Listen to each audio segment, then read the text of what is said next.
نامه‌ای به دخترم قسمت 19.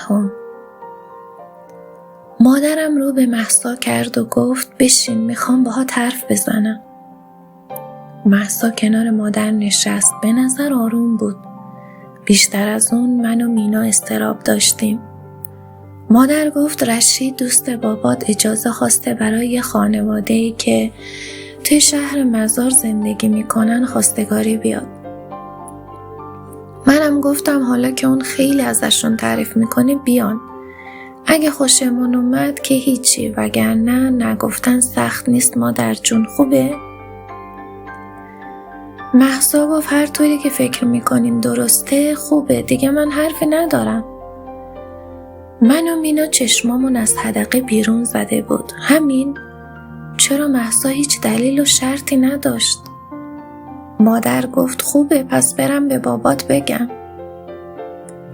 بلند شد و رفت. با رفتن مادر از اتاق مینا کنار مهسا نشست و گفت تو چرا راحت قبول کردی؟ اصلا طرفو نمیشناسی مگه میشه؟ من گفتم پس دوست داشتن چی میشه؟ یه عمر میخوای باهاش زندگی کنی؟ مهسا لبخند تلخی زد و گفت دوست داشتن؟ مگه من کجا میرم یا کی رو میبینم که عشق عاشقی و دوست داشتن داشته باشیم؟ غیر از شما هیچ کس دیگه رو نمیبینم. بعد بلند شد و اونم رفت بیرون. من و مینا به هم نگاه کردیم. مینا گفت من که تا کسی رو پیدا نکنم که عاشقم بشه و منو با خودش ایران برگردونه ازدواج نمی کنم. این حرفا تو گوش من نمیره. حس خوبی نداشتم. نگران بودم. دلشوره سراغم اومده بود. پدر مشرحیمو دیده بود و ازش قول گرفته بود روز بعد برای درست کردن بامها بیاد. از صبح برام سفارش داده بود غذای خوبی برای کارگرا درست کنم. گرد و خاک همه جا رو گرفته بود. خاک‌های روی بام رو پایین می‌ریختن. مشرحیم روی بام بود و پدر پایین کاهگل درست می‌کرد. منم در حال درست کردن غذا بودم. پدر روز جمعه رو انتخاب کرده بود تا مهراب بتونه بهش کمک کنه. مینا کنارم نشسته بود و زیر اجاق رو روشن می‌کرد. اینقدر دود کرده بود که اشکام را افتاده بود. بهش گفتم کورم کردی مینا. چرا نمیتونی یه آتیش روشن کنی؟ مینا گفت غر نزن الان درست میشه. ما در همین گفتگوها بودیم که سعید در حالی که سینی چای رو در دست گرفته بود گفت سلام ببخشید این لیوانا رو اینجا بذارم؟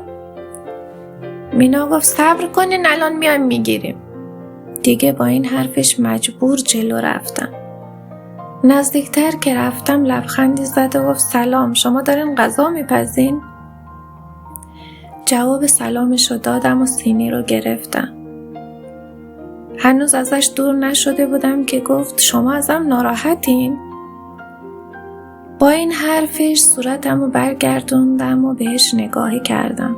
در یه لحظه چشمم به چشماش افتاد. انگار چشماش برق میزد. نتونستم چیزی بگم. ازش دور شدم.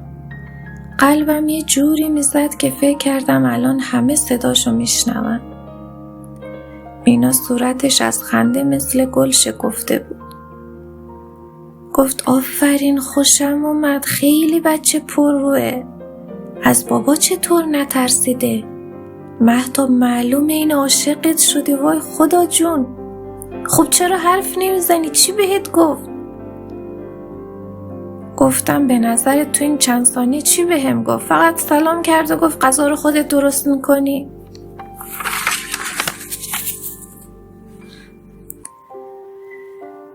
مینا در حالی که نزدیک بود از خوشی غش کنه گفت وای شرط میبندم این بدبخت ناهار امروز اصلا نمیفهمه چی میخوره، رو حواس. مهسا که تا اون موقع توی اتاق بود کنارمون اومد و گفت چی شده؟ شما دوتا چرا انقدر مشکوکین؟ باز چی کار کردین؟ گفتم هیچی. مینا گفت دروغ میگه، سعید اینجا بود، سینی چایی رو که برای بابا اینا فرستاده بودیم آورده بود. مهسا با تعجب گفت به خاطر همین گریه کردی از خوشحالی؟ گفتم نه چی داری میگی؟ مینا رو آوردم امروز به من کمک کنه، نمیتونه یه آتیش روشن کنه، کورم کرد. مهسا گفت زود باشین الان مامان میاد عصبانی میشه. همه خونه رو خاک گرفته بود. بعد از رفتن کارگران من و خواهرام شروع کردیم به جمع کردن. حیاطو جارو کردم. شب خیلی خسته بودم. مهراب شام نخورده خوابید تفلک. پلکام اینقدر سنگین شده بود که نمیتونستم چشامو باز کنم. فقط صدای مهسا رو میشنیدم که میگفت نمیدونم چرا تا فکر میکنم همه چیز تمام شده، دیگه به آرامش رسیدیم، یه اتفاقی میفته که مثل گردباد همه چیز رو به هم میریزه. حالا باید فردا باز همه چیز رو گردگیری کنیم، پنجره ها هم کثیف شده.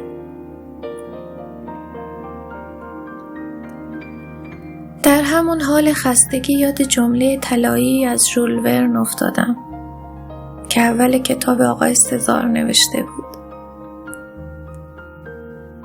شیرینی زندگی در پیکار با امواج توفنده آن است و موفقیت نصیب انسان‌های کوشا و امیدوار و متکی به نفس خواهد شد. این جمله رو تکرار کردم. مینا با شنیدن این حرف گفت باشه عزیزم، تو خودتو با این شعارا گول بزن، ببینم به کجا میرسی. نمیدونم چرا جوگیر میشی. بابا ژول ورن کجا، ما کجا؟ با خودم گفتم چیه، اونم آدم بود، سختی های زیادی برای خودش داشت. نویسنده ها مردمان غریبی هن که بعد از مرگشون مشهور میشن. بعد با خودم فکر کردم چرا من از نویسنده های کشور خودم کسی رو نمیشناسم؟ چرا کتابی از نویسنده های افغانستان نخوندم؟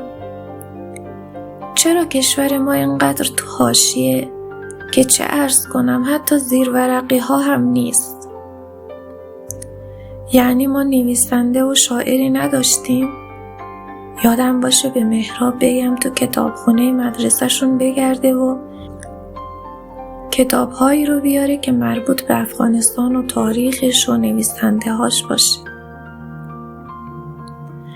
آره فکر خوبیه. دیگه نمیدونم بقیه حرفامو داشتم تو دلم میگفتم یا خواب میدیدم که دارم این حرفا رو میزدم. خوبه، حداقلش اینه که دیگه به سعید فکر نمی کنم. من اصلا نمیفهمم رابطه ما چیه، یه همسایه، دو تا آشنا، چی؟ من به خودم میخوام چی بگم؟ آوردن یه سینی لیوان و رد شدن از توی حیاط چه معنی داره؟ هیچی. پس چرا همش چشماش یادم میفته؟ چرا همش میخوام بدونم کجاست؟ چی میگه؟ چی کار میکنه؟ چرا فقط اون برام مهمه؟ در صورتی که پسر کاکا اسماعیلم بارها خواستگاری اومد، ولی از درخواستش که میگفت اگه شد کوچیکه، اگه نشد وسطی، اگه باز نشد اولی، متنفر بودم. پسره بدجنس چندش.